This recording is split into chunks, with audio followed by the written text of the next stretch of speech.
Hey guys, I'm back with another devlog. I know it's been a little while, but there's been quite a few changes, visual updates, and mechanical changes that I wanted to showcase in a video. So I'm putting together another devlog. So I hope you'll join me as I take you through a couple of the key changes that I've implemented over the last several months.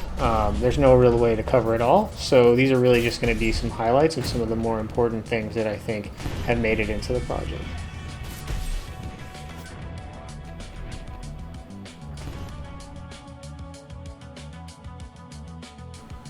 First thing is, I really wanted to talk about the art style. So I'd really dialed in the art style a lot more. I decided to swap out the metallic shiny texture for a more toon art style, kind of like a cell shaded art style. I think it really fits the low poly aesthetic a lot better, and the PSX post processing that I'm already applying.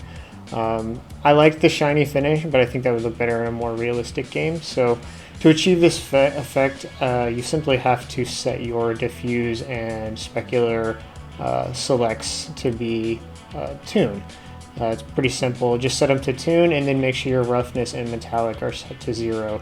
This works on any standard material, so I went and applied it to every enemy, the player ship, and all the environments as well.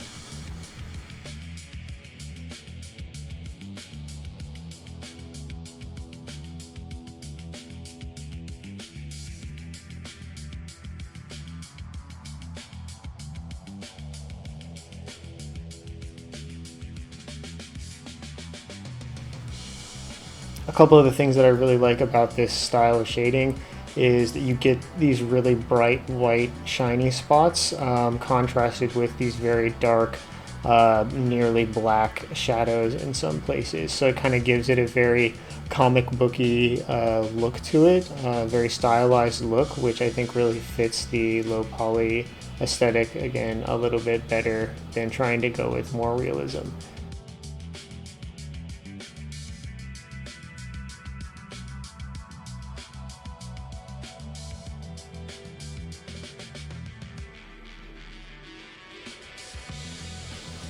Next, I wanted to take you guys through a couple of the key environments that are out there right now. I have a couple more in the works that aren't quite ready to be shown yet, but I just wanted to show off kind of what these environments look like now with the new art style applied to them, and with a couple of more details that have been tweaked over time. I think they're really shaping up to be quite enjoyable to fly around, and I aim to add double this many for the demo whenever that does get released.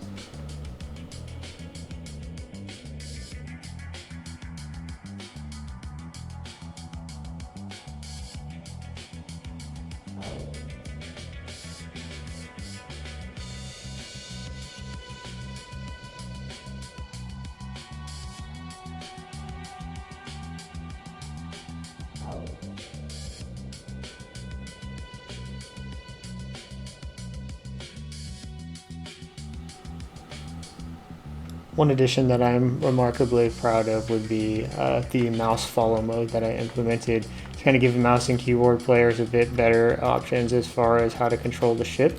It's kind of an interesting problem considering that in most shooting games you really want to have a really perfect input response with what you're aiming at and what the character is aiming at. Unfortunately in this game, because it's a flying game too, you can't just have the ship snap to any one direction. Like if you were holding a gun, it would kind of break the physics of the game. So I came up with this mouse follow mode that will initially make the ship kind of lurk in that direction, kind of move its nose towards your mouse in two-dimensional space, wherever it is. And I think it works pretty well. Actually, I've got some players that prefer to play the game this way, and it requires a bit of practice, just like the standard game with a controller anyway, but it's definitely doable, and I'm very proud of how it turned out and how it feels.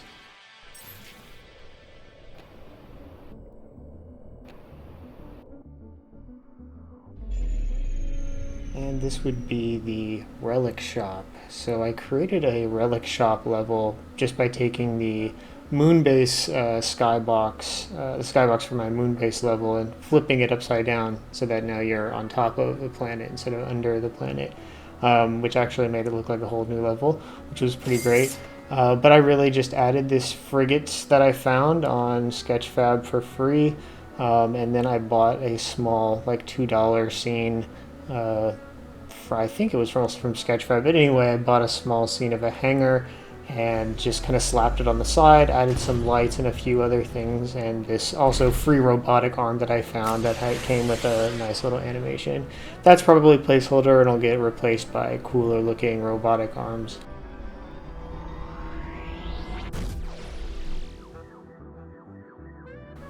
And just a tour through some of the relics. Here's one called Liquid Cooling. This one has the effect of doubling your boost regeneration speed.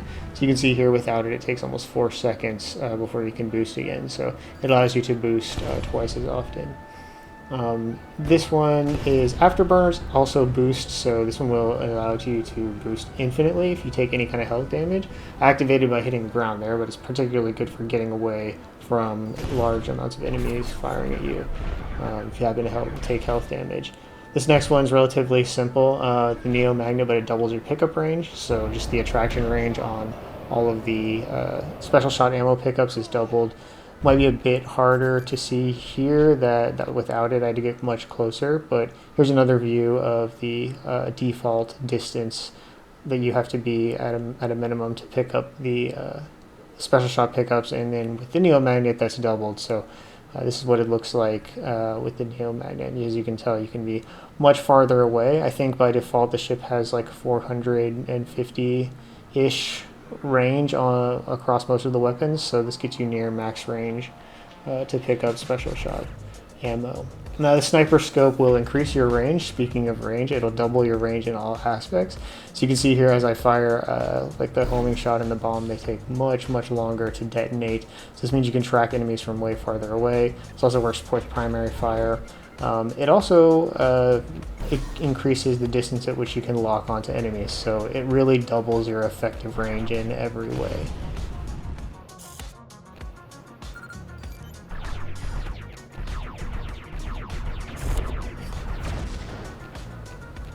And this next one is the candy coating. It's a personal favorite of mine. This one turns your deflection into a reflection, so it will allow you to reflect any reflectable or deflectable enemy shot that hits you, and this includes any shot that has like special effects. So as you can see here, the rail shooter, when it hits you, it kind of impales you on the projectile and carries the ship a set distance.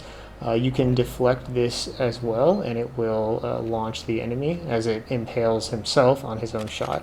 And again, this retains any of its special properties, so like the rail shot, if you get pinned to the wall or to the ground, you'll take massive damage. So if you do the same thing to the enemy, as you can see here, basically reflected it and pinned himself to the ground, killing himself. So it's really cool, and you can use it in a lot of different scenarios for pretty much every type of enemy. And finally, I wanted to go over some of the new enemies that I've thought up since the last time. So this one is called the Blue Bomber, and it just kind of creates an obstacle course for you to run through. You can reflect its projectiles back at it for lots of damage.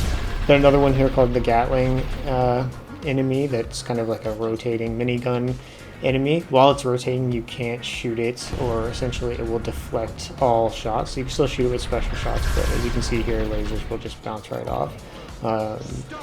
Then we have the shield generator enemy. Any enemy that's closer to this enemy will get a shield that blocks all damage, so you absolutely have to dispatch this enemy first before you can do damage to anyone that it's protecting.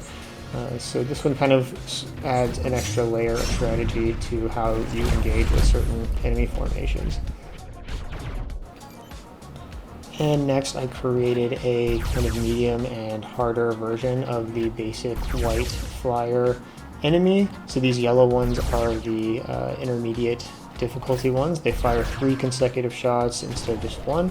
They can turn a little bit sharper, they have a bit better tracking, and they have more health as well. And then you have the heavier version, which are the red heavy flyer enemies that Sport 2 cannons in the front that have no windup that continuously fire. It also has a harpoon cannon that it can wind up and fire at you, that if it hits you, it will slow you and allow the heavy flyer to fire at an increased rate. So it makes its twin cannons fire twice as fast.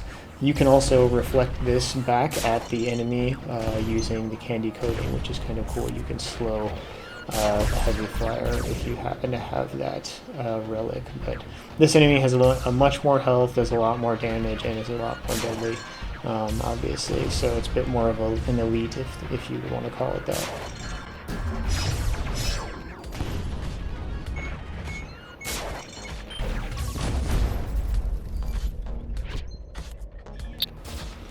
And then finally, I wanted to show the shocker enemy. This enemy shoots a ball of lightning at you that tracks your location. This is probably the most deadly enemy that I've created so far, simply because this ball has to be dealt with. You have to deflect it, otherwise it will pass through you, stun you on the first time, and then hit you again for even more damage.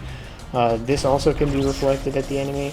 But really it just tests your ability to, track the sound of these lightning bolts coming at you, and using your rear view camera as well.